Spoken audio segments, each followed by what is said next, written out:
Писала в 3 классе.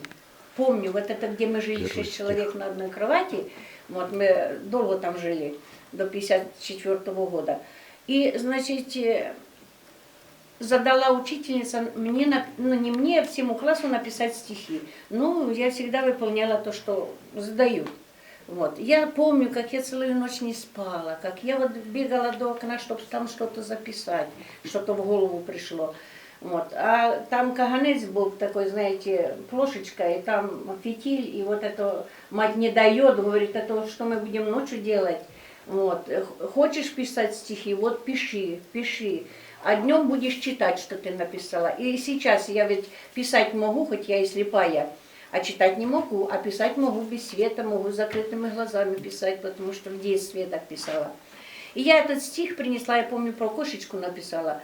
Вот. И учительница прочитала и говорит, как тебе не стыдно? Ты не могла такое стихотворение написать.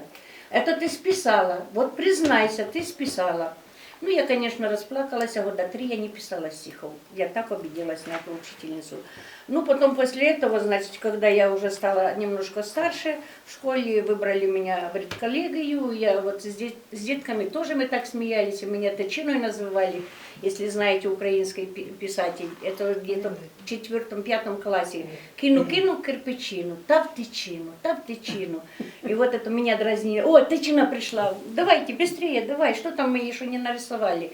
Вот. И выпускали вот эти стенгазеты. Потом стала я ходить в школу за 12 километров и тоже пешком.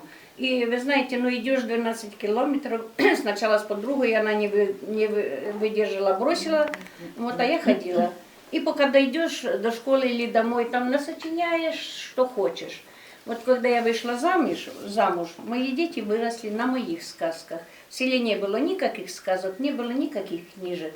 И сейчас и внуки, и правнуки, они выросли на моих сказках. Но я их еще на бумагу не ложила.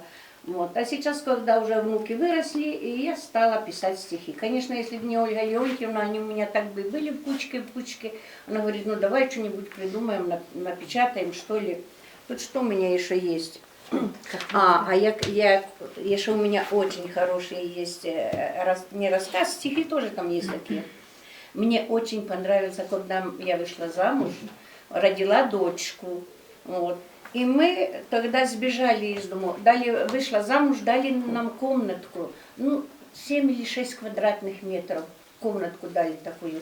И в этой комнатке, значит, стояла с одной стороны кровать, с другой стояла одна спалка. Тут возле окошечка, такое окошечко метровое, стоял столик. Тут уже кроватка детская стояла, не кроватка, а качелька. И дверь. Вот. Там 6 квадратов. И мы жили, значит, я, муж, ребеночек, и он маму свою привез. Вы понимаете, какие были у нас условия. Вот. А тут, когда мы приехали в Коми, республику, где у меня тут просто... Приехали в Коми республику, мне очень понравился лес. Я не могла наглядеться на этот лес. Все мои стихи – это лес, это как я работала сначала с сучкорубом. Потому что, ой, Господи, как мне нравилось с сучкорубом работать, не отдерешь. Это сосна упадет, мы чик-чик-чик, и потом прыгаем, снег по пояс. Вот. Мы на этих, как белки, прыгаем на этих деревьях. Вот. Ну, молодые сильные были тогда. С сучкорубом я работала на повале. Вот. Да, надо найти, где он тут. С сучкорубом. Ой, да ладно, потом найду, почитаю, просто расскажу. А потом, значит, работала с сучкорубом, меня перевели воспитателем молодежи, потому что я любила петь, танцевать с самого детства. Вот. И, значит, меня посылают учиться в город Сыктывкар с средней зарплатой сучкоруба. И даже там в клубе я работала воспитателем где-то около года. Мы объездили всю Прилузию, у нас была бригада. Вот. Мы только по селах сначала, потом нас стали автобусом возить. Я объячиваю ношу летовое, я это все знаю, потому что мы там и пешком ходили, и ездили. Вот. И я, конечно, я думала, что я буду культработником. Тогда мне очень все нравилось. Там мне вообще все нравилось. И сейчас до сих пор. За что не возьмусь, все получается.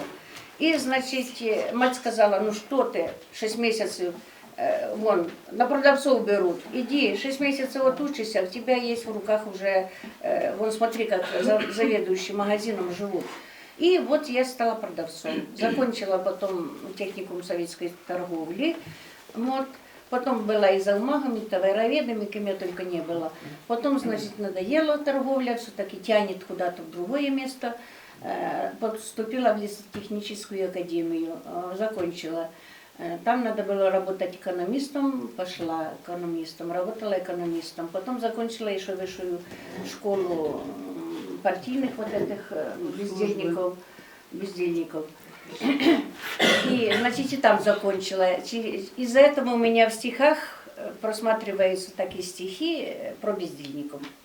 Вот, Давай, если про бездельников интересно. Да, почитайте. И потом, значит, я там стала ходить в хлебодар, петь тоже там в нашем селе. Тут вот тоже стала в Максаковочку ходить. Вот, песня, она у меня в душе, и я без песни не могу. И там где-то стихи есть про песню, что я не могу без песен жить. Ну, наверное, хватит. Или еще что-нибудь. Задавайте вопросы. А вот, как молодые были? Молодежная бригада. Вот тут немножечко про лес. Молодежной бригадой мы были тогда. Лес задорно и дружно союзу валили. Чекировщиком Гриша. А мы, как всегда, с учкорубами, женами, мамами были. Мы все успевали тогда делать. Вот. Да еще и в клуб надо побежать, да еще и бригаду надо это организовать, да еще поехать где-то других стариков радовать. Вот. А где тут у меня про ЛПК? А? А что сейчас? Песни. Так,